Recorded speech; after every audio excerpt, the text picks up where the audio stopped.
Okay. All right, recording is started. Do you have any questions for us before we get started about like anything? I mean, not about like this, but like listening to several episodes back to back. I think you guys, I can't remember what season you just finished. It was like 2 or 3, but one of you mentioned that you did something like 30 movies and books that season. Yeah. Oh yeah. How? That's all I want to know. That's actually a great question for her because she's the single mama, and so like how she has any time. Yeah, I think our most we've done, I think, is like 24, and we go about every 6 months. So, I mean, that's not even in a full year then, and you did. Yeah.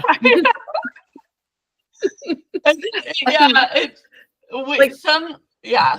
What's impressive right now is we are currently preparing for our next season. So like episodes aren't releasing right now, but we're just reading and watching the movies. And we're actually ahead, which means in the last like month, we've read at least 10 books already. I know. I'm so proud of us. It's amazing. I can't imagine. It takes me so long to read now. To be fair, yes, I am the slowest reader on the planet. So I do audiobooks. So that is what helps me. So I'll be like doing dishes and I'll be driving somewhere, and that's where I'm getting my books from. So I've been told, because I used to read like an animal, just nonstop. But then, like, being an adult, I can't read that way anymore. And everyone always goes, you should listen to audiobooks. And it's like, I can't focus on them if I'm doing literally anything else. And if I'm just sitting on the couch listening to an audiobook, I usually end up going, I could just be reading the book since I'm not doing anything else. Very fair. I had to like train myself because I used to be the same way with audiobooks, but ever since I got my job, and it's like my job is one of the easiest jobs. I don't really have to do a whole heck of a lot, so I can be listening to an audiobook, but I've had to like train myself like, okay, you have to at least like respond to emails while you're listening to this, so you have to really listen. Exactly. I've been doing them since I was a kid, though. So, like, we would pop in Harry Potter, and like I would go to sleep listening to Harry Potter or on road trips. And so, my brain has always been audiobooks. So, yeah. Once upon a time, I used to commute like an hour and a half to work. That would have been like prime time for audiobooks, but I don't do that. I work from home now, so not as much driving. That's nice. It is nice at times. Better commute. All right. Okay. Right. So we'll start with introducing Offscript, and then we'll give you a chance to introduce yourself, and then we'll get started. All right? Sure. Okay. Right. Hello. And welcome to Offscript. We're a podcast where typically we compare books to their movies. But we have something special for you today. Today, I should have asked you this before I started this. How do I pronounce your last name? Is this going to be in the recording? No, I'll cut this part. It could be. It could be more fun this way, huh? It's Tillett. Tillett? Okay, I thought so, but sometimes you just go for it and you're like, oh, that's not your name. Wing it. Anyways, today we have Patrick Tillet with us. Hello, Patrick. Hello. Would you like to introduce yourself, and why are you on our podcast today? Yeah, I'm Patrick Tillet. I'm an author and, let's say, screenwriter. And given those two details and nothing else, one would imagine that I found the idea of a podcast just comparing books to their movie counterparts incredibly tempting. So the second I found out about you guys, I reached out about a guest spot. Thank you for having me. Yeah, of course. Thank you for being with us. This is exciting. It is. I'm excited. Shoot, I had a thought on what you just said. Oh, I don't know if you've heard in the podcast from you listening, but I am a video editor. And so I feel that like I'm a screenplay writer, Yeah.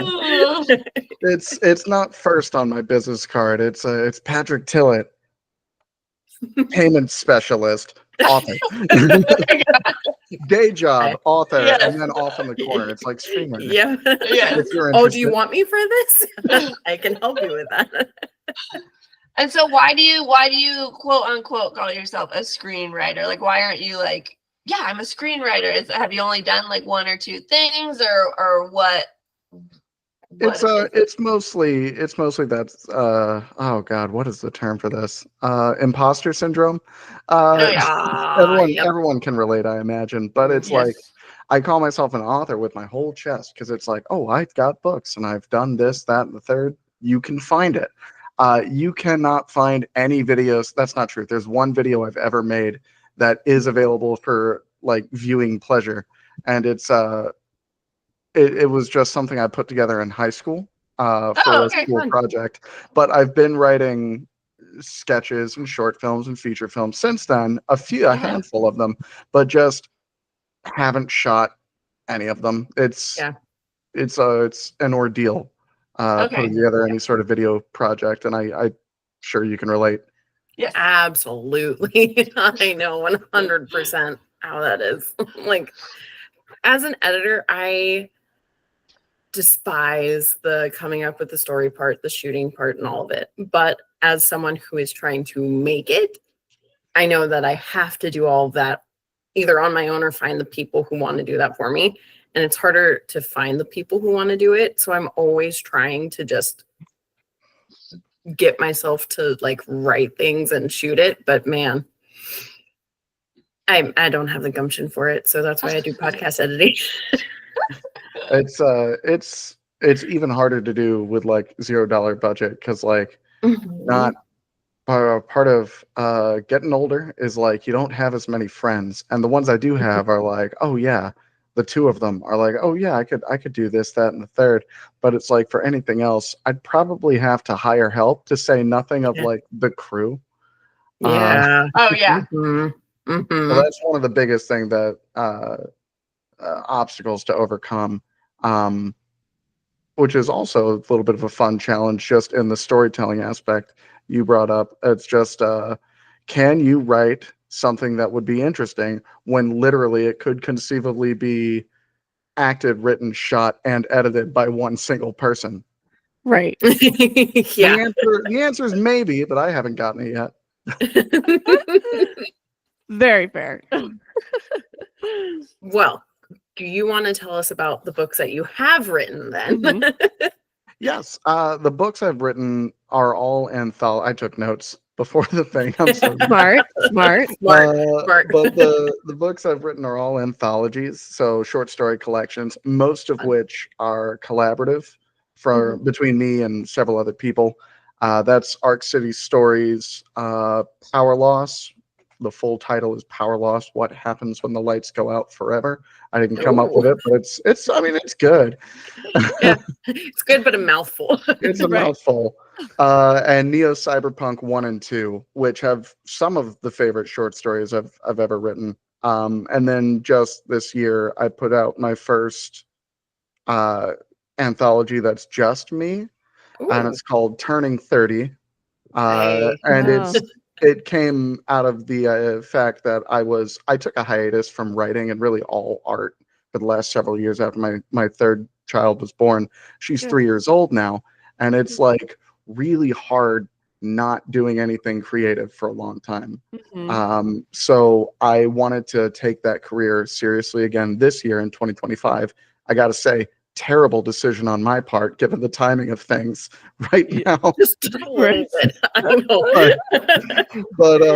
But in doing so, I was working on like several new stuff and thinking about like I've been doing this for over 12 years, and I went and trolled through the stuff that I still had from that period because I've lost more than I have left.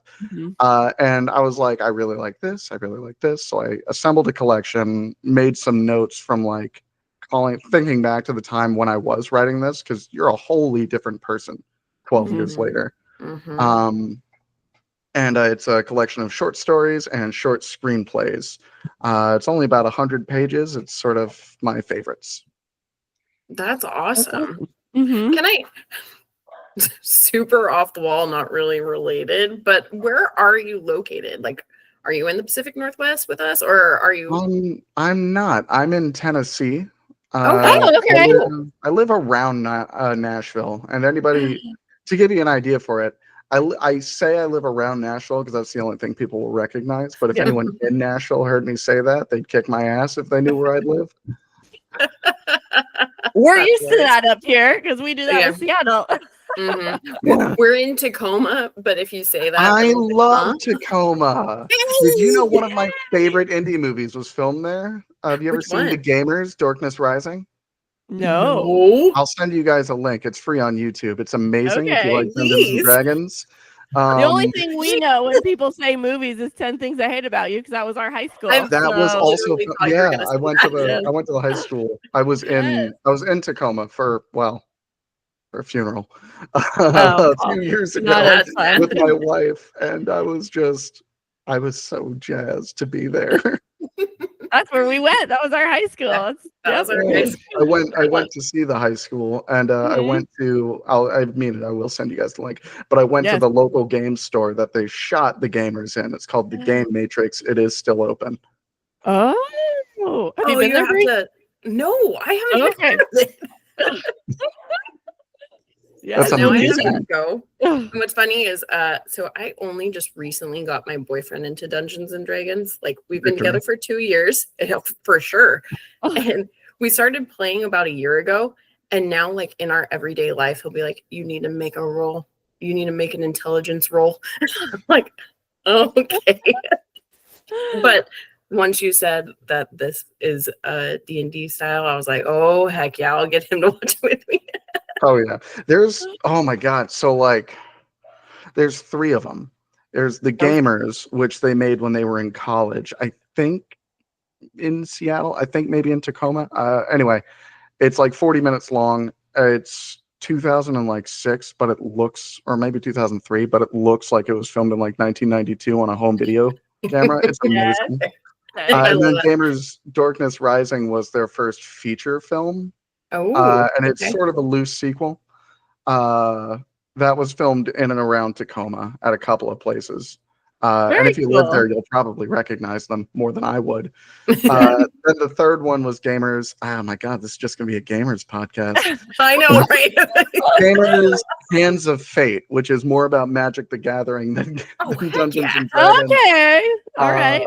And I have an actual like physical box of the fake card game Magic the Gathering stand-in that they made for the movie.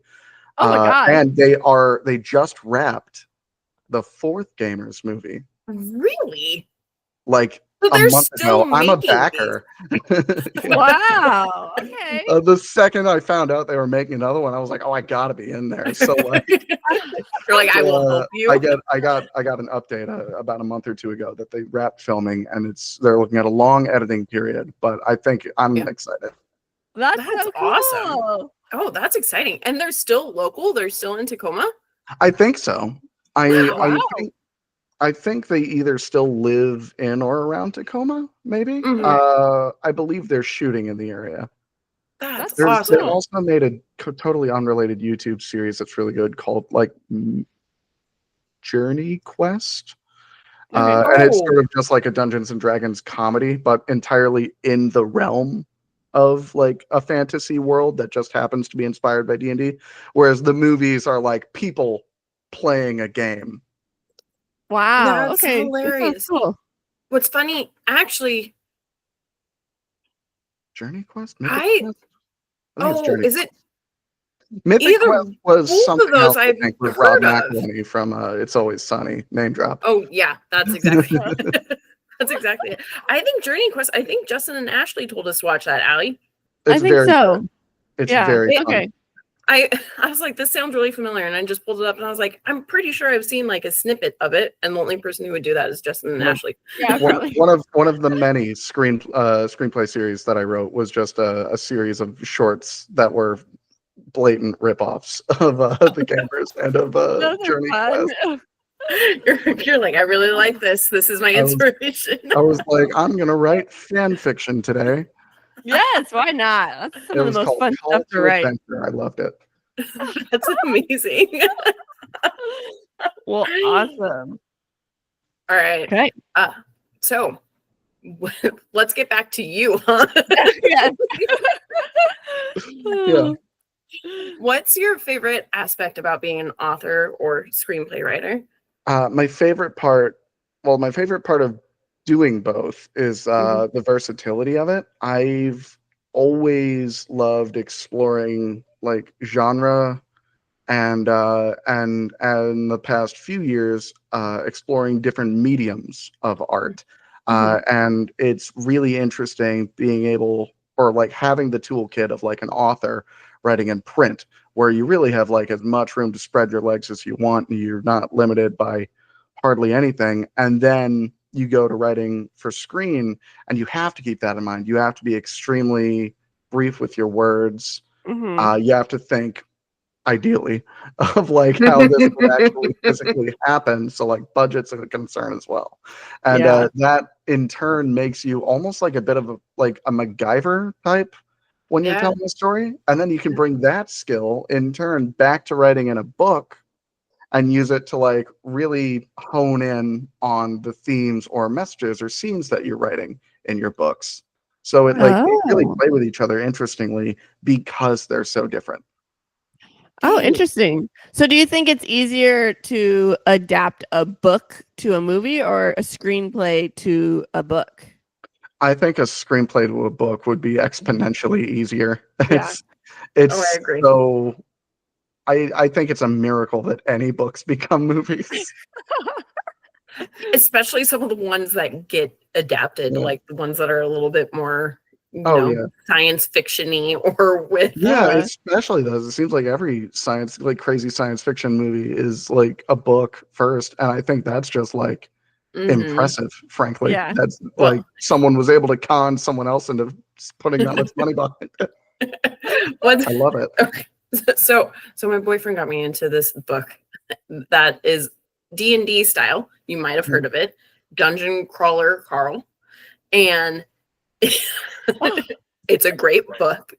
But that's a TV, or it's going to be a TV series. It's already been like optioned, and they're working on it. And as you were just saying, like, then you can think about the budget and all this. I sat there and I was like, I'm still reading this series, and I know it's going to be a TV show, and I do not know how they're going to have the budget for that. They got to have a cheap budget for the first one, and then people like it, and then they can up their budget for season one. Whenever they have an expensive effects shot, they can just like put a black screen or like have the main character standing there and be like, okay, so like imagine this. Yeah. Actually, that would be hilarious. Oh my gosh. Okay, so I actually had a question about when you took your hiatus. Like, you kind of touched on what brought you back, but how have you found now the time? Because you have said you have 3 kids. So, like, how do you find the time for family, wife, writing, actual job? A little bit of writing when I should be at work. Heck yeah. And if they see this, I just hope they don't see this. So like a little bit of that. But then I found that like I'm juggling 2 careers. There's the writing and then my actual day job. As I've found more and more responsibility in my day job, which I intended to do, for the record. It's fine. It's not one of those, damn it. I find that I can't write at work anymore, and I have had to get creative with like how else I can do it. The first idea I had was just like sleeping less, which wasn't great. But it's not good at all. The only thing the healthiest thing you can do is just try and treat the writing like you do all of the other shit that you have to do in the day, or else the day doesn't end. So it's like you wake up, you make breakfast for the kids, you get everyone off to school or whatever, and then you start your day job, and lunchtime comes. I work from home. I'm lucky that way. Maybe I can spend 15 minutes like just thinking while I'm making myself lunch. And then after work, after dinner for the kids, bath times, in that hour you might have before bed, that's got to be your writing time, because that's otherwise it's not going to get done. Yeah. So I guess the healthy thing to say is to just try and schedule it and be as disciplined as you can to follow the schedule. Yeah. That's good.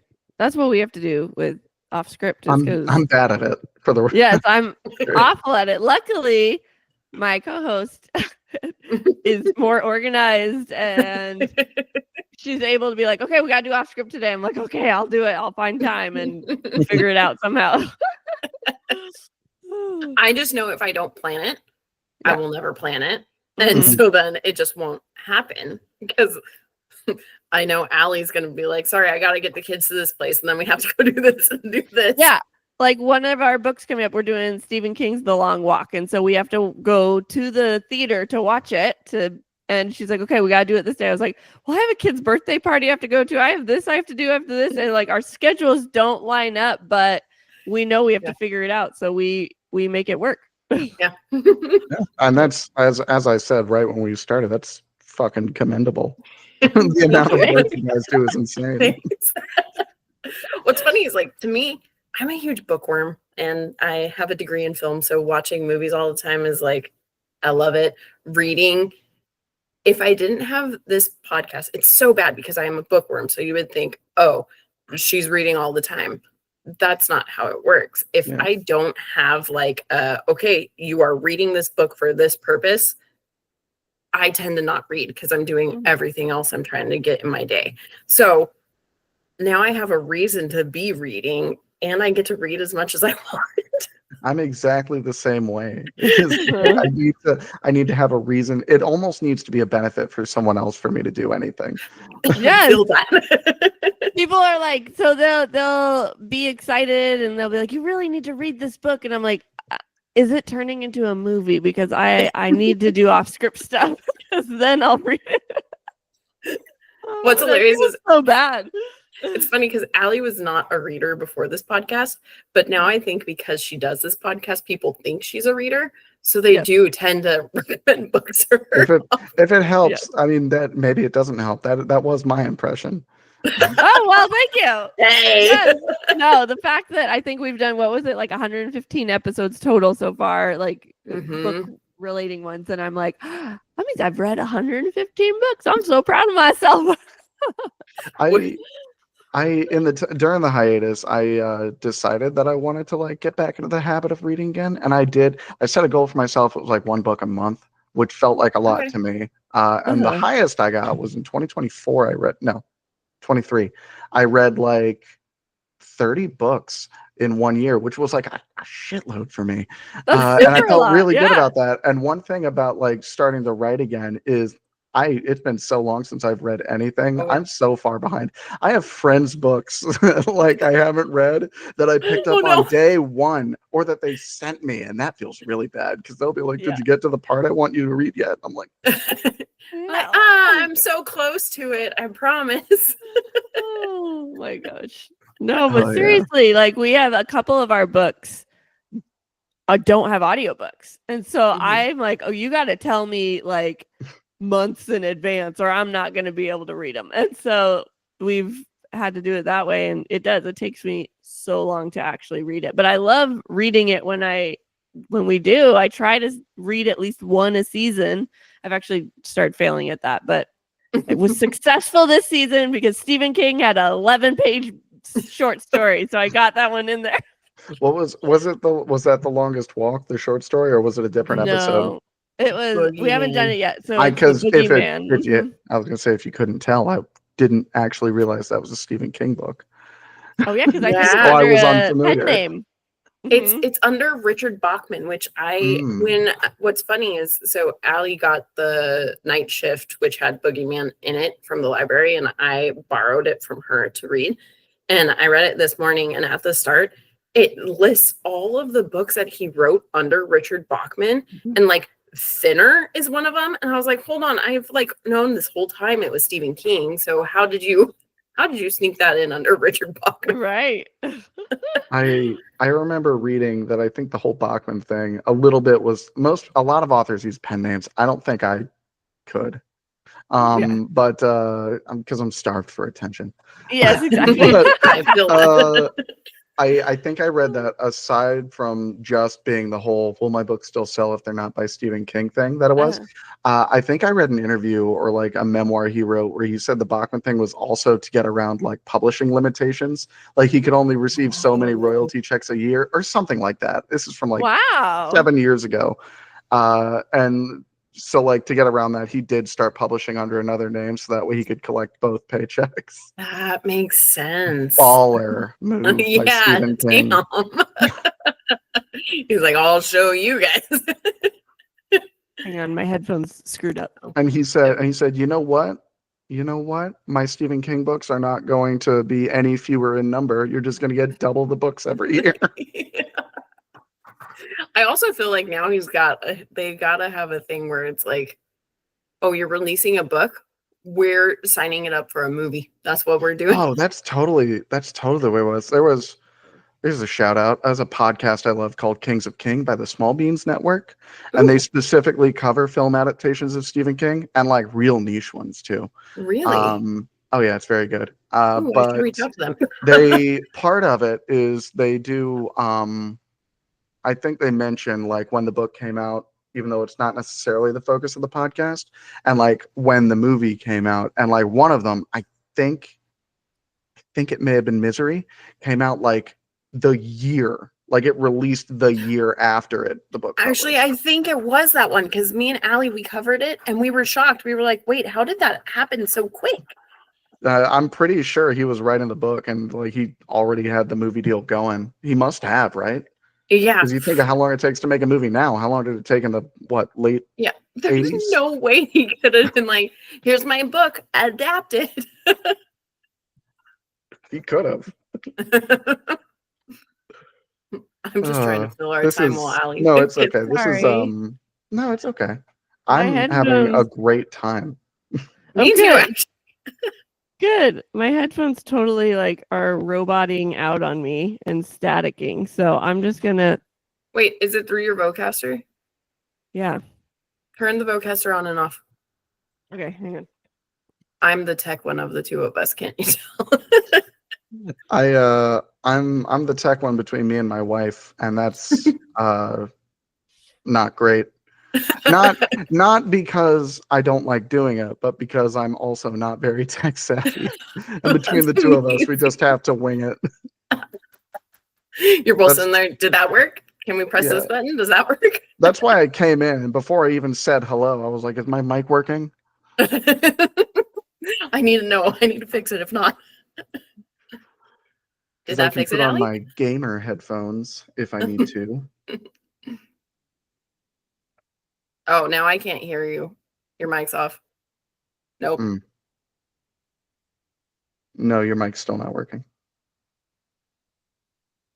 Did you turn the Vocaster back on?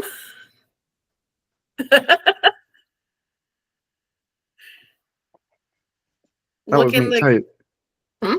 No, I'm sorry. I was also just sort of rambling. I was you saw me like swat like that. I've got like gnats just all over my house because it's Tennessee in summer and all the bugs are coming inside. I don't know if that's a problem for you guys. Yeah, I can hear you a little now. Okay. All right, cool. Can you hear us now and are we not robotic? Yeah, you guys are good. I can't hear myself through my headphones, so I real hope it's recording myself. You're good. It just sounds like you're not using your microphone, though. It sounds like you're using your laptop mic. Oh, no, really? Mm-hmm. This new microphone John told me to get. That's my boyfriend. It's the one he uses for his work at home job.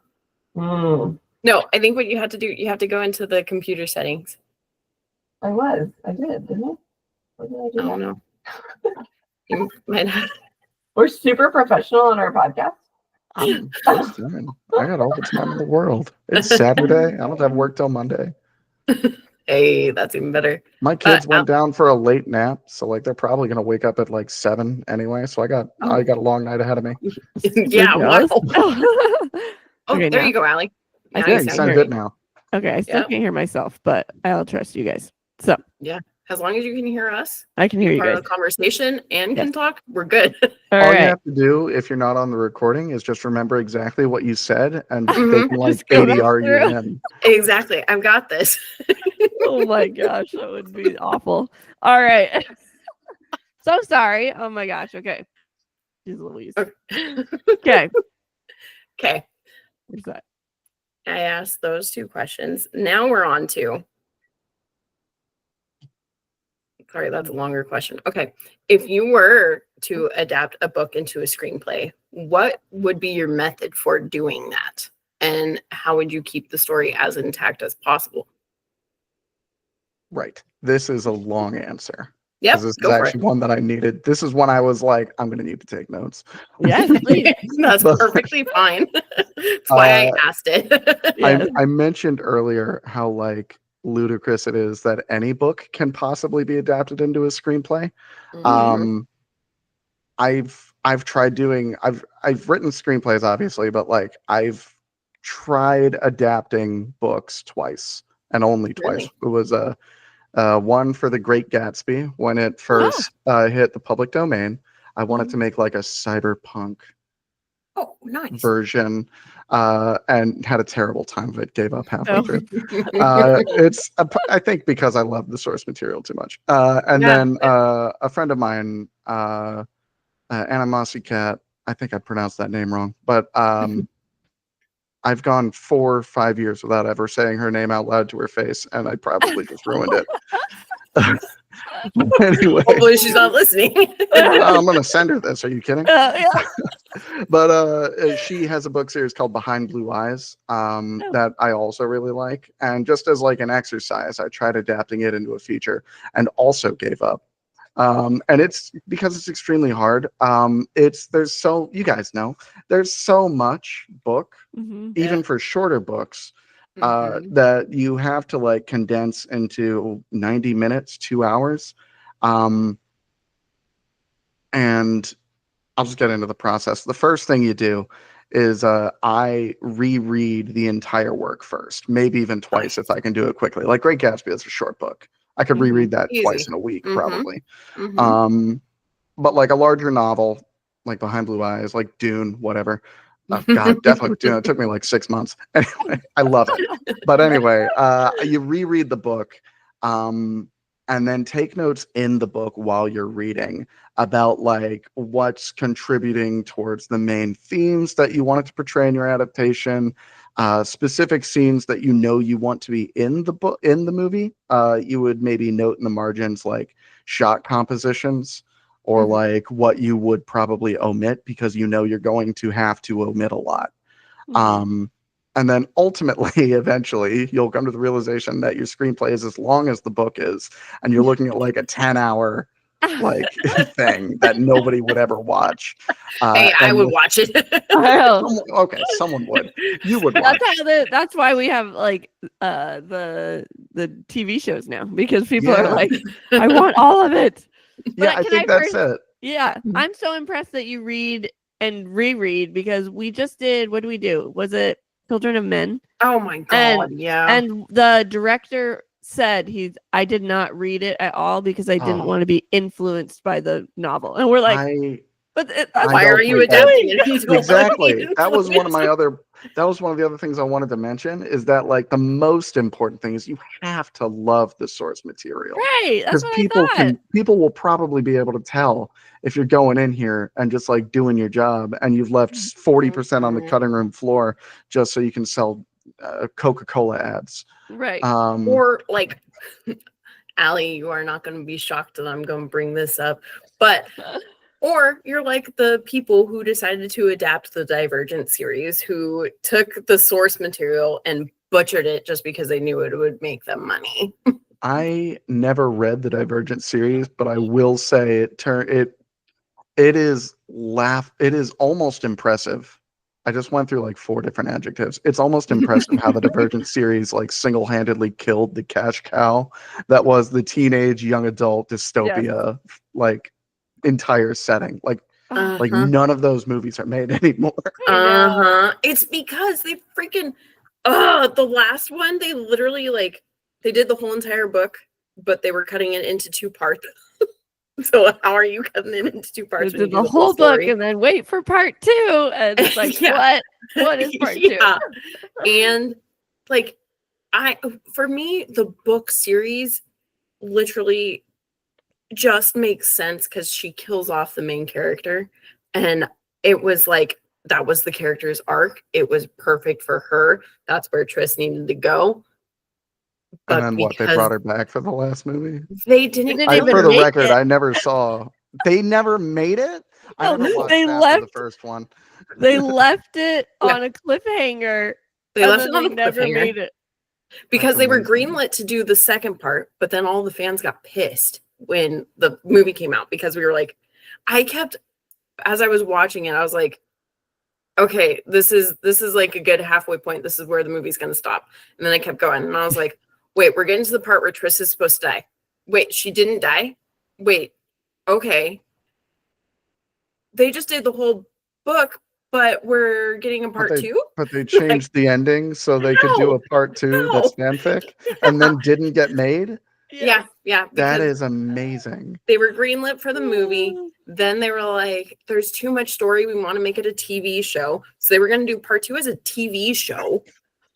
But then they realized how pissed off the fans were, and they were just like, okay, we're done. What a fantastic decision by the movie studio. Oh, it was brilliant. And I was like, you guys literally just did this to make more money. Like, that is the only reason. So, yeah, if you don't love the source material, you try to make money off of it. Yes.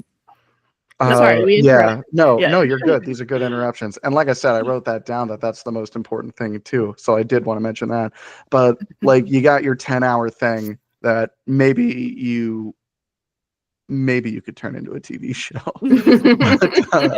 But if you're making a movie and you need it down to like 2 hours, if you're lucky, then like you're gonna have to cut out so much. And that's where the phrase, kill your darlings comes from, is you're going to have to cut out so much of what you love.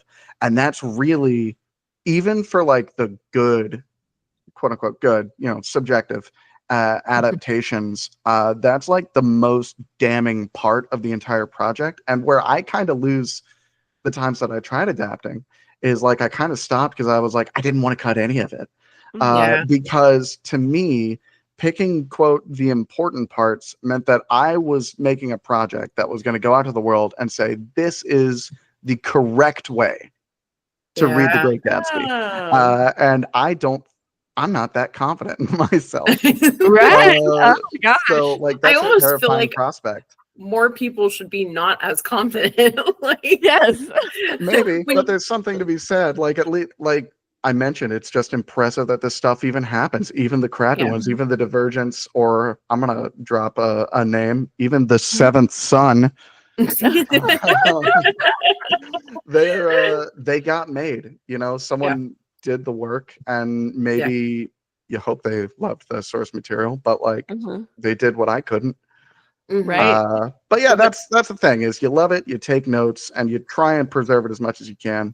If you're very lucky and you've got like a good relationship with the author, like maybe they're close to the project, then eventually you could bring them draft after draft and they'll like shake your hand and go, congratulations, you didn't butcher my work yet. And you might have something good. Like there's plenty of good movie adaptations. So I guess that's just the best you could hope for. I agree. Flies. I know. I went to Nashville once, and it was my most favorite trip I've ever done. And so, like you said, you're not in Nashville, but that was something I remember because I went in July, and it was like, man, there are bugs everywhere. Yeah, there are. Was it during the cicada season that happened like last year? No, I went in 2015, so Oh, I don't yeah. remember any. So I don't know if they're. I don't remember 2015, but like last year I think it was, we had a really unfortunate summer season where like something like 4 or 5 different like breeds of cicada all came out at the same time. Oh, gosh. Because like gross. the different breed, they come out, I think it's something like, I'm not a bug person. Yeah. Cicadas like hibernate or like sleep for something like 12 or 17 years, and they're on cycles, but eventually those cycles line up, and usually you'll get like 2 that are out at the same time, and it's like loud and a little gross. But there were like 3 or 4 or 5 different kinds of cicada. Oh Just my gosh. you And aren't couldn't they big? walk around. Yeah, some of them are like They're that freaking big. gross.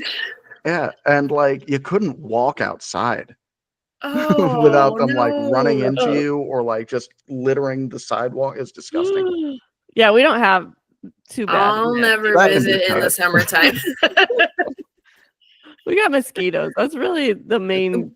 Mosquitoes and spiders. That's it. Yeah. That's Pretty yeah. lucky up here. We got couldn't even bears. imagine. Oh yeah. I went to school in Arizona, and I went in Flagstaff, so it's pretty much the same. Like, what am I trying to say? It looks the same as Washington, so there's not a lot of bugs like that are In Arizona Arizona? specific. Flagstaff, it's Northern. 7,000 feet above sea level. It's on a mountain. It's on the only mountain in Arizona. I didn't. So I'm terrible at geography. I Yeah. didn't know Arizona had mountains, and when I you said know. it was like Washington, I was like, isn't Arizona like in the middle of the United States? Like there It's shouldn't like- be any major water bodies there. No, it is landlocked.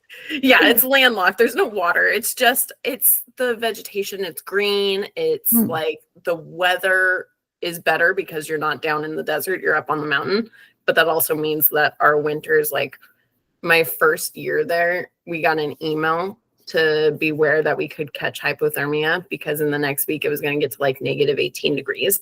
And I was like, why aren't they canceling school for this? And it's because, they're used to it. But when I would visit my aunt and uncle in Phoenix, they had cicadas, and that was the first time I had ever seen or heard or anything. Oh, with you're them. And I was gonna like, hear them.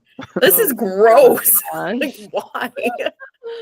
Oh, yeah. Phoenix is the only experience I have with Arizona. Is Mhm. I know some people from Phoenix, and just like we'd be on calls, and just like they'd be like, hey, I got to get off the phone because I'm going to get in my car, and it's 250 degrees, and my phone will shut down if I stay using it. And I'm like, Oh my okay. gosh. In the car, it's 250 degrees. Yes. Yeah. Or someone fact checks me. Yes. It happens. I All want it. right. We are now on our wrap-up questions. So these are kind of difficult. Like the first time we asked these to an interview, he then flipped it on us, and I was like, "Oh shit, I can't Oh. answer any of these." Yes. Okay, so I'm not allowed to do that because I was going You to. can. 'Cause I'm like, You can. You absolutely can. Now Okay, we fair have enough. answers. Now we know a little bit more. Fantastic. I had Okay. practice. Yeah. So, what is your favorite book to film adaptation? These were also very hard for me, by the way, because I'm the kind of Oh, I person bet. that if you ask me my favorite anything, I've forgotten every movie, book, Yes. anything I've ever Yeah. seen. That you ever seen or read? That's why we email for prep. Yeah, and I'm glad you did. I actually didn't get a chance to like work and kids. I didn't really get a chance to like read through the Oh, yeah. questions and think about them Mhm. until like 3 hours ago. I was like, oh my god. Man, you Uh, my language here.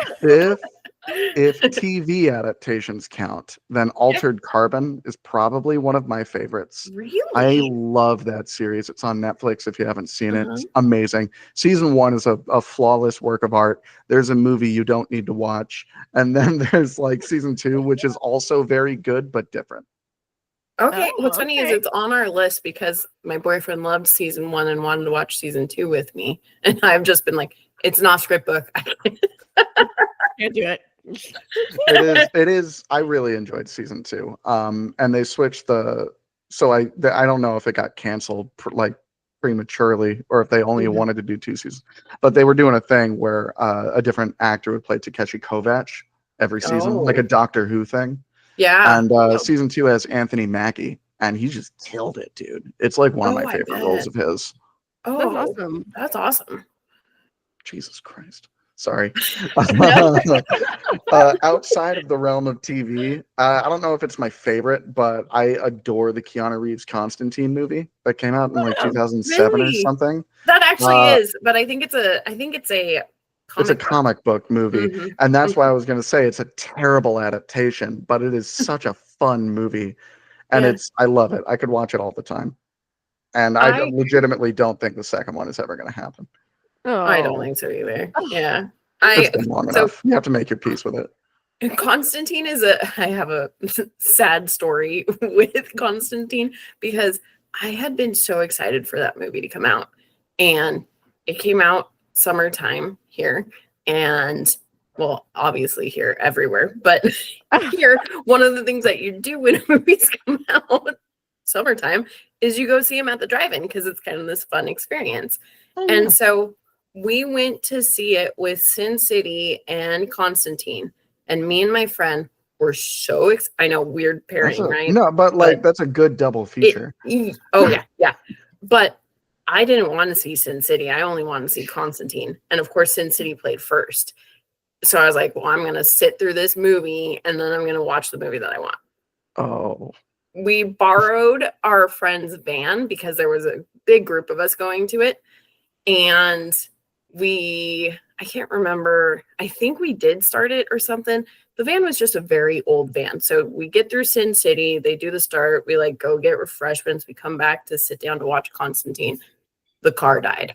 And my parents were like, oh, we have to get this I jumped. knew that's where this was going because every time I've ever been to a drive-in movie, the car's died. oh Oh, no. I don't know, and like, I mean, all of them were like from the ages of like 8 to like 15, but it's like, as an adult, I don't know. I mean, now it's not a problem because they have like radio stations you tune into on your phone, Yeah. but like back in the day when you had to have your car, at least the battery running for the radio, I don't know how you're expected to keep your car alive. I know. There's no way. But they pretty much, once we got the car started, they were like, we have to drive home. And I did not get to see Constantine. Oh, Oh no. Yeah, I was so mad. So when did you get to watch it for the first time? Like later that season or as an I adult? watched it when I was in college then. So it Oh, was wow. at least like 10 years later. Oh my gosh. I think I was like 16 the first time I saw it, and like I was the cringiest little like emo you could ever imagine, and it was the coolest shit I had ever Life-giving. seen. It was amazing. That's That's awesome. I have never seen it. So there's that fun. You should. Yeah, There are worse things you could do with like 90 minutes. Yeah. Hey, I mean, like, I do. I know. For the longest time, I didn't like Keanu. And then I started reading all these nice things about him. And I'm like, he seems like such a nice guy. I like him. Guy. I know. I don't know why. He was just one of the actors. I was like, ugh. And then now I love him. So, girl. I almost fact. dropped a hot take out of nowhere. I was gonna be like, well, he's not like the best actor. He's not a great. He's No, not a great. He's a great in the sense that his name I think will live Yeah. on. But Mhm. like I don't think he has like a wealth of talent, but he's got a really good face and physicality. And that's what Constantine's about, baby. Okay. I'm actually really excited. He's in a movie coming out with Seth Rogen and Aziz Ansari. And it's like, I can't even remember the premise of it, but I think he's playing an angel. And I'm like, that's like the perfect role for you. I could see him being an angel. I'm curious. This is good fortune. Yeah, there you go. Oh. There you go. Yes. Okay. I'm Cool. excited for I'll that keep an one. eye out for that. First I've heard of it. It was the Yes. cute. So like this has been on mine and John's radar for a while now. This is one of the movies where we're like, okay, when it comes out, we're gonna go see it. And the other day I was just, doom scrolling on Instagram, and one of the movie theaters ads popped up, and it was not a trailer for this, but it was Keanu and Aziz FaceTiming each other and doing the like trend where it's the like, you know, you call your buddy to say I love you and see how they react or whatever. Okay. And so Aziz was doing that to Keanu, but it actually turned into this like, Keanu was like, well, I hope you have a really good night. Oh, It's too this sweet. really cute. I was like, yeah, I want to see of course it would. this movie. Oh, it's fantastic. All right. This one's probably easy because I feel like we all know our least favorite, but what's your least favorite book to film adaptation? I did mention Seventh Son, which was an Yeah. adaptation of The Last Apprentice. I use Yeah. adaptation lightly. I love those books. The Spook series by Yeah. Joseph Delaney are amazing. But my least favorite is got to be a tie between Percy Jackson and the Olympians, Oh. 2010, Yeah. or Aragon from 2006. Yeah, that's a hot one on our anytime we talk to people. Yeah. Percy I- Jackson uh, is the bane of my existence. Have apart you from seen the Divergent. series? Do you like the haven't. series? I haven't I seen haven't the watched series. it I'm either. scared to. Don't. Oh. Everyone said that it was a redemption for the Percy Jackson. Like, this was great. So I was so excited to watch it. So it's really cute when I watch like adapted things now. My boyfriend, if he is watching it with me, he'll like, you should be taking notes or something. And I was just turning it on just to turn it on to be like, okay, good. Like, I'm not doing Offscript right now. I get to finally see Percy Jackson how it was meant to be made. Mm. 2 seconds into it, I sat there and I was like, what the fuck? 2 seconds? That fast? Mm-hmm. And then it kept going. And I I- was like, okay, like, I'll give it grace. Everyone's loving on it. I will give it grace. Then another like 2 or 3 minutes go by and I was like, what in the actual fuck are they doing? To the point where my boyfriend grabbed a journal and put it down in front of me and was like, Oh, no. maybe you should be taking notes for Offscript. You know what? I love that he's so supportive. Yeah, there you go. It's really sweet, but I was like, I wasn't supposed to be doing notes right now. That's Well, they amazing. picked up for season 2. It's dropping in December. Yeah, I think they didn't they greenlight like several seasons like before Oh, I the don't first one know. even came out. Yeah, they did. I'm pretty Okay. sure they signed on for Ooh. quite a few seasons. But I Oh, literally, okay. I think I stopped watching after the 3rd or 4th episode. Oh, I you was didn't like, even Oh finish it. no! no, I haven't finished it Oh. because I can't even remember what they did wrong now. And I'm kind of glad. But it was like big things where I was like, how is everyone okay with this change? Like, I wonder how much of it is like just like that Percy Jackson, the books came out forever and a half ago, and like they're not fresh in everyone's mind. And also how much of it might be that we just remember collectively how bad the Logan the Lerman movies were. Yeah. Yes. And then it's Mhm. like, and no hate to Logan Lerman, I love that actor, but like those were some dog shit movies. They were horrible. They're the So, worst. I I saw really the like movies. some. I saw the movies before I read the book. So I think that's why. So I went in with, at that time, he was my boyfriend. It was my husband and his 2 friends. And we went and saw it. And I'm like, wow, like, that's so fun. They're in Vegas. They're, Oh. doing all The this. Vegas sequence was like the lifeline of the movie. It was like in a bad Mhm. movie, that was a Mhm. really fun portion. To It be was fair. fun.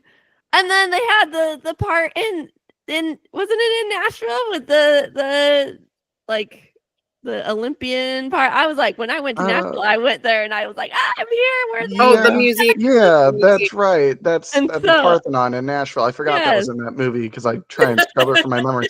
I've been to Yep. the Parthenon twice. Once when I was Mhm. single, and then once when my wife moved down here and she was just my girlfriend. I was like, "Hey, date night. We're gonna go to the Parthenon because it's dorky and fun, like Yeah. like me and like us." And then we got there and she saw the statue and she goes, "I need to leave this room right now." I didn't know Like- she had a thing with like what is the word? Gigantophobia, something like Oh, that. wow. No. Didn't know that like the size of the statue would like set her off. So I was like, okay. Aw. Learn something new. Damn That's it. what dating's about. But so we left the theater and I was like, that was really good. And there's my husband and like his friends going like, that was the worst movie ever. I can't believe they did that. And I was like, oh, I thought it was fun. So then when we then I eventually read it and I was like, oh, I see why they didn't like it. But I mean, it was still a fun movie. So I think because I flipped it, now I like both of them separately. I love that for you. Oh, thank you. I wish I could. I did read, it's not quite the same, but I read the second book first because I didn't know it was a series of, I was like 10 or 11. I was in like 6th grade, I think. Yeah. And the second book had just come out. This is dating myself, I think, but I'm pretty sure it had just come out. And I don't know. I saw like a video or something, they wheel the VCRs in. Yeah. And I saw like a commercial for it that Rick Riordan did talking about the book. And I was like, wow. I was a Greek mythology kid. So I was like, hell yeah. And then I read it and I was like, hell yeah. Yeah. But then I found that there were several things I didn't get. Because it was, it's a series where continuity really matters. And it was like last year when I fought the Minotaur. And I was like, you did what? Why? Where's that book? And then I found out where that book was. That was a fun one. Jackson. Yes. So I taught 4th grade for a while and I used to do, this was before Offscript was a thing, but I did Offscript with the kids. So I would read them their read aloud and then we would watch the movie and I'd have them write a compare and contrast essay. And so Percy, I guess I was before I even knew.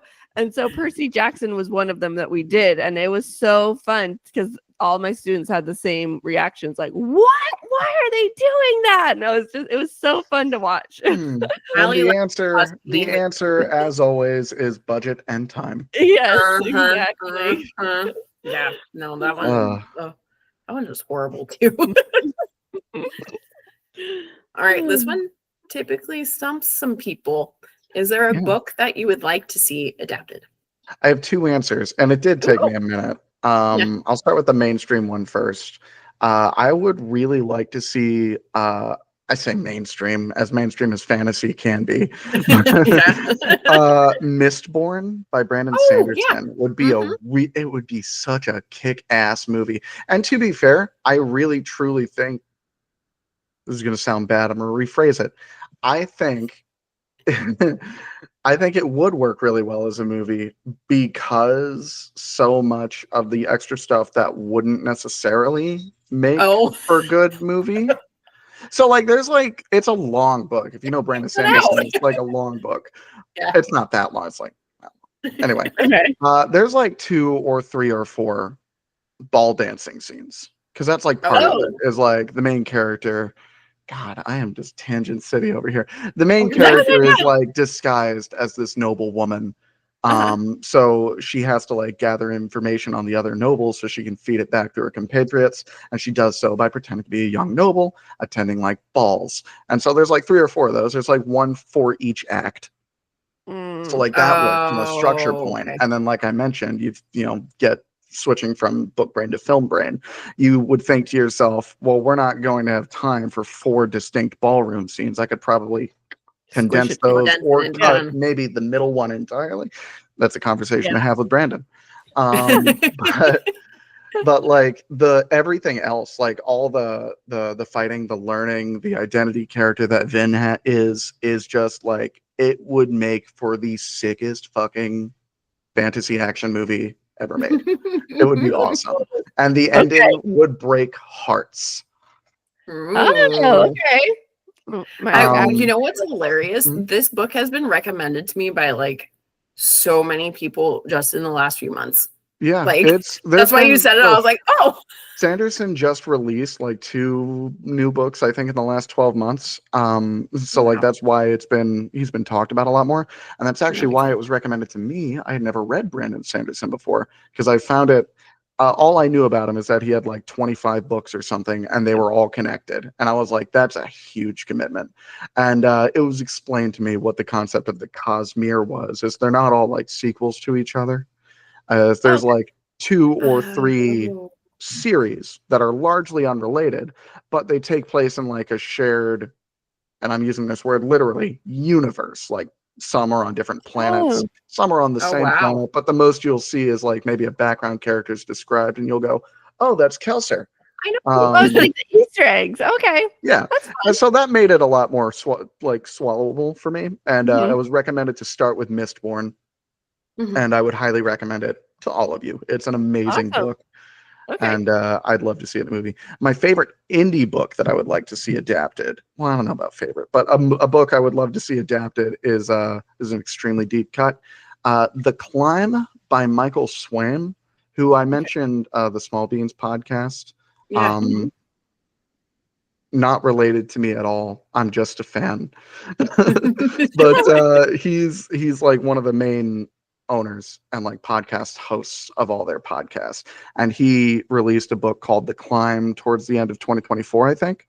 And it's bizarre. It's so good. It's half autobiography, half like cosmic horror, epic fantasy.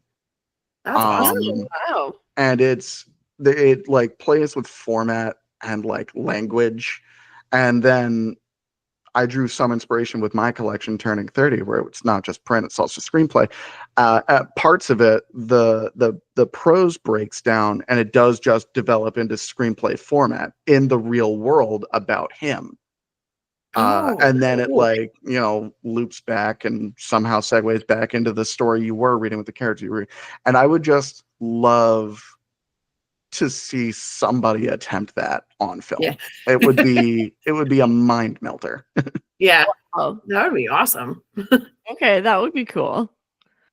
Very cool. And so, least favorite book film. Where are we at? I think Right we're on after a that. movie I wish was a book, Yeah. Yes.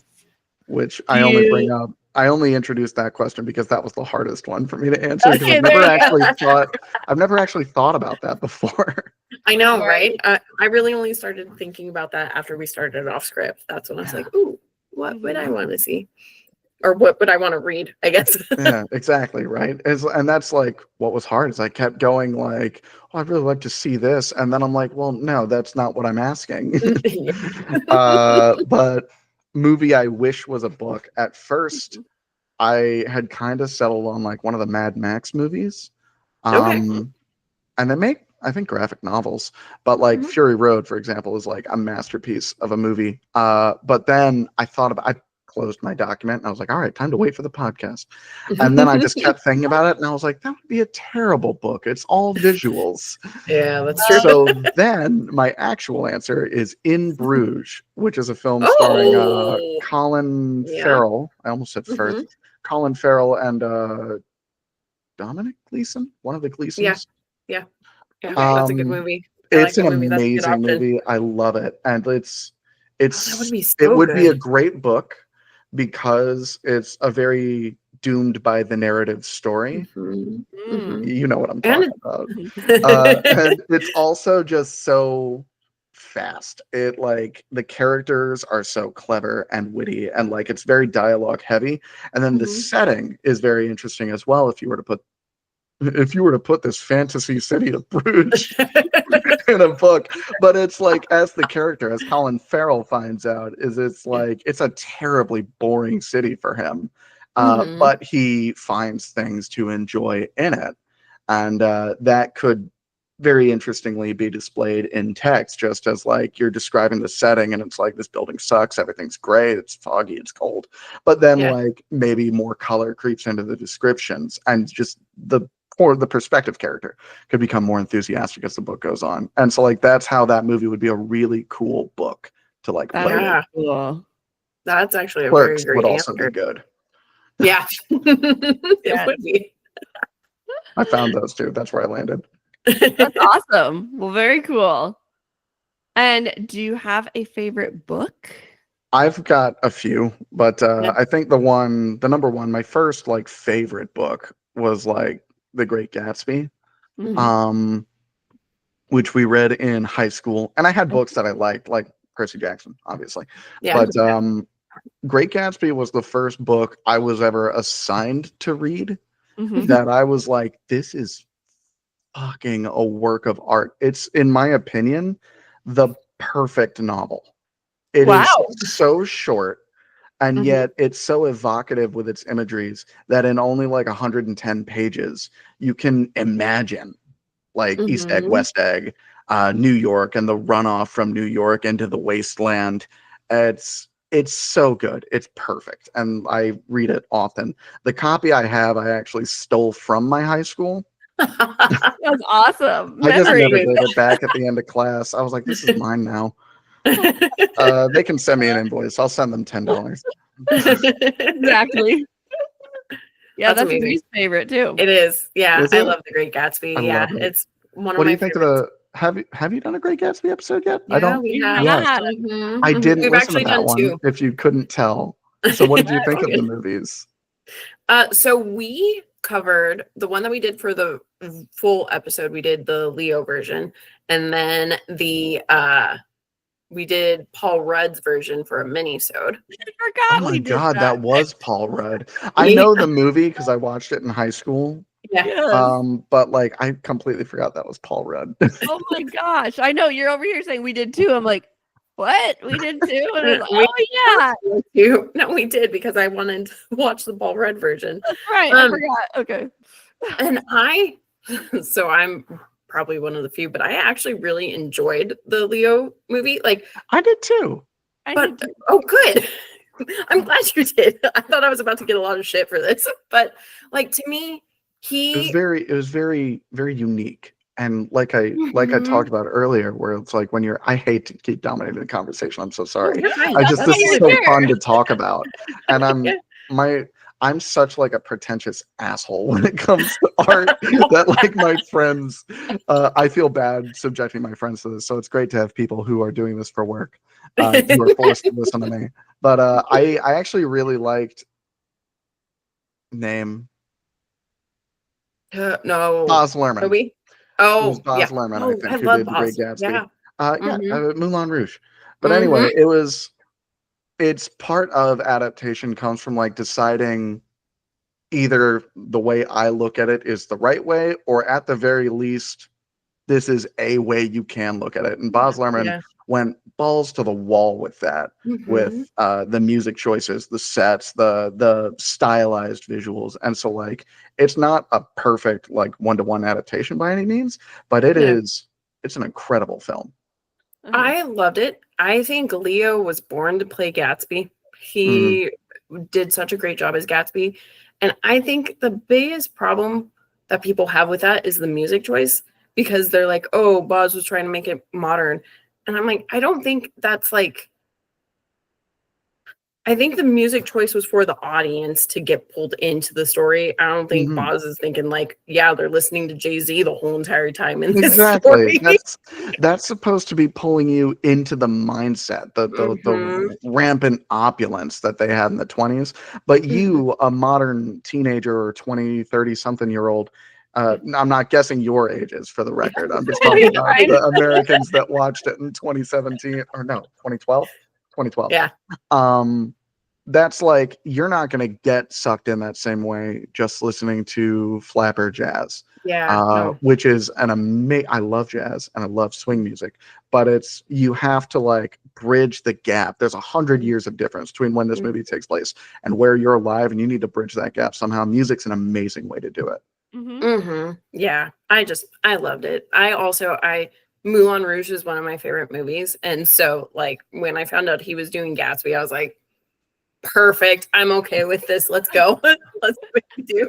One of my short stories, I was really far into it. Like one of the ones I wrote, I think it was Philadelphia, which I wrote for Power Loss. I was really far into a draft of that story that was like an action adventure type like romp. And then like I was watching Moulin Rouge late at night and I was like, no, it's a cursed love story. And I deleted everything and started over. I love that. Okay, our last question is, what's your favorite movie? My favorite movie, similar to book, I've got a bunch, but Alien 1979 Hell or yeah. Tombs. Hell yeah, that's right. These are like all the same things. I swear. We talk about Alien all or the time. I'm like, okay. Tombstone in 1993. Those are always, they switch places, but that's 1 and 2 on every list. if like I will watch, I don't really watch movies on cable anymore, but you Yeah. used to. Yeah. No matter what part of either of those movies was on TV, if I saw it, I would stop what I was doing and watch the rest of the movie. Yes. I Yeah. love them so fucking much. I think Alien is the perfect science fiction and horror movie. Probably the best one ever made. And Agreed. Tombstone is, in my opinion, the best Western ever made. And it's a celebration of the whole genre. It's like the culmination of like warts and all, everything about the setting of the Old West that like we were making movies about for 70 years. Yeah. And it ends with the closing of the West, with Wyatt Earp leaving the West. He moved to LA, but leaving the Old West behind, letting it age out, which is like what all the Westerns are always about, is like the crawl, the creeping crawl of society. And Wyatt Earp made the decision to leave that behind and join society, and then help make Western movies as a consultant. So like it was such a cool, I had never had a movie like end where I was just like, oh my God, it's a comment about the whole genre and it's a celebration. I've seen that movie more times than I can count. I love it to pieces. I could quote huge chunks of it. That's awesome. It's always good when you find something that you just like love so much that you are willing to watch it over and over and over again. Or that you're willing to just talk about for 5 minutes uninterrupted. Yes, exactly. I just saw a huge bug in my apartment and I don't know where it went. I was like, here I am talking about, no, we don't have big bugs. That's why I'm over here like, you're in the Pacific Northwest. Maybe it was Sasquatch. It could have been. It probably was. Oh, yeah, Probably was. definitely.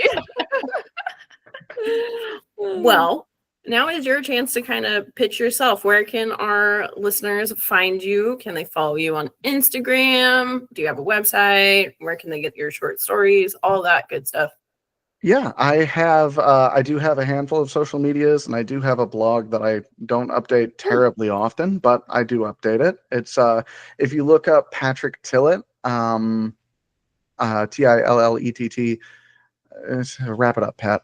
But if you look up my name, you will see my Amazon listings, and that's where you can get all of my published books.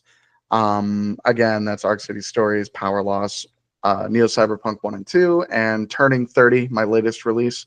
I'm on Instagram as Fractured Gems Official, which is sort of a umbrella name that I try and publish all of my stuff under. Books, movies, a few video games, but I'm not here to talk about that. You should have talked about that. I love role-playing games, so like I have a tabletop game that I made. It's a fan game. It's for free. Actually, yeah, you know what? Fuck it. If you look up Death Stranding TTRPG, I will be the first or second thing that comes up. I adapted Death Stranding, the Hideo Kojima game, into a tabletop RPG that you can play by yourself. And it's free to download on itch.io, but like fuck itch right now, so actually just reach out to me on I don't have to get into that if you don't want to, but if you just reach out to me on Instagram or Threads or Blue Sky, then I will just send you a download link. But it's Fractured Gems Official or Fractured Gems Entertainment, some variation of that on all of those. And you can also usually find me by name, Patrick Tillet. Awesome. Well, this was so much fun. Thank you so much for being on the podcast. Yes. No, thank you for having me. Yes. Is there anything else you want to share before we sign off? Nothing that I should. Okay. Fair. No, just that I'm working on a novel with a friend of mine as sort of a spin-off project that is coming along very well, slowly but well. I'm very happy with everything I've gotten so far. I'm working on another feature-length film, which is like a gothic western. Cool. Called Bite the Bullet. It's got werewolves. Oh, nice. Well, yeah, right. Yeah. And this is a pipe dream, but I'm also working with a different friend on what we want to be an animated series that is still in like pilot phase. But those are the three big things I'm working on right now. I'd love to share more about them. So follow me on social media and I'll share what I can when I can. Yes, Cool. awesome. I Well, love thanks that. so much. Yes. Thank you guys. I suppose I'll let you go. Bye. Thank you Bye. so much. This is great. Yeah, of I'll course. send you Thank those you. links to the movies and such. Yes, Perfect. perfect. Thank you. My plan for this episode, we're gonna release it sometime in August. Once it's live, I'll send you the link for the actual episode. Okay. Fantastic. Thank you. Thank you. Well, thanks so much. Bye, guys. Okay. Bye. Bye. All right, now we will wrap it up. Okay. Guys, that was so fun. That was. He was a blast to talk to. It was so nice to chat with a author screenplay writer. I know, right? Yeah. Who was essentially, it felt almost like we were just talking to the male version of me. Yes. It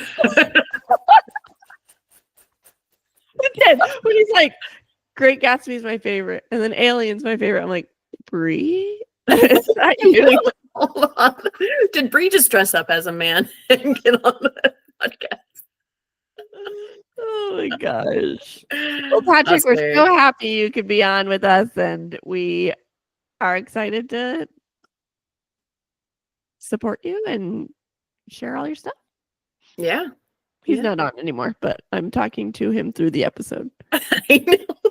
Like, Telepathy. Telepathy. Oh my gosh. He's just like an idiot if he hasn't listened to that episode yet. I know it's telepathy. Don't be. There's, Never mind. I think you need to listen to the Shining episode to understand that one. I can't remember which one it is. Shining or is it Carrie? Oh, it might be Carrie. Don't listen to that. He's like, no, don't.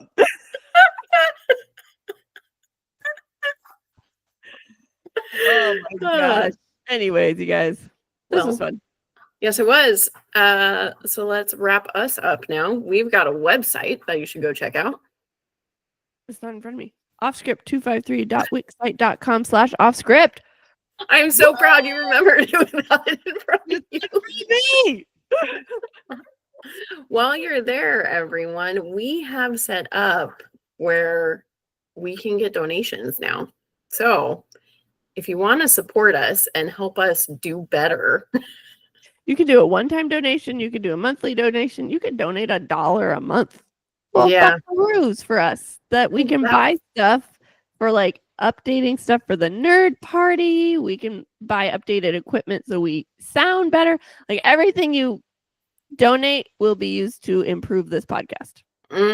Whether it's we buy cool, awesome ass bookmarks, stickers, things If like you that. donate, we could even like, I don't know if it's anonymous or not. I wonder if you could put, but if you don't put anonymous and you put who you are, we can send you. Wait, you'd have to put how we can contact you to get your. I was gonna say we could send you like bookmarks and stickers as thank yous. Yeah, that's true. I We haven't wonder, I thought don't all know. the logistics yet. We just started this. Yeah, but shoot, I was gonna say something else about this. Sorry. No, it's fine. We could even potentially do some awesome giveaways, like not just at the nerd party. Right. We use that money to buy books and buy movies to give away to fans. So you might want to start donating. Yeah. Pay us. Give us your money so that we can give it to other people. Don't put that in. No, that's not it at all. But, then you can enter for a giveaway. You never know. Yes. But the majority of it would be used to make things better for us, for the podcast. So, yeah. Think about that. Monday, an episode's going to be coming out. I don't know which one because I don't know yet where I'm putting this in August. I just know it's coming out in August. And Yeah. So we can't even tell you what's coming next or what to look forward It's a to. 'Cause mystery. Woo. It's one of Bree's birthday picks, though. And damn, that's a good month. It was a That- fun one. Yeah. It really was. It was. It was good. We had Fight Club and Mickey 17. Beauty and the Children Beast. of Men. Beauty and the Beast. Yeah. Good, So good one picks. of those. One of those. Actually, not Children of Men because that's the very first one out the gate. It so- won't be that one, yes. All right. Thanks Well, for listening, everyone. Yep. And And we'll catch you later. yeah. With Yeah. that, this interview When off went script. off script. Bye. Nope. Bye. You can't do it. You were off again. We were? Damn it. Yeah. Okay. Well, then fine. With that, this interview. When off script. Bye. Bye. Oh. Stop recording.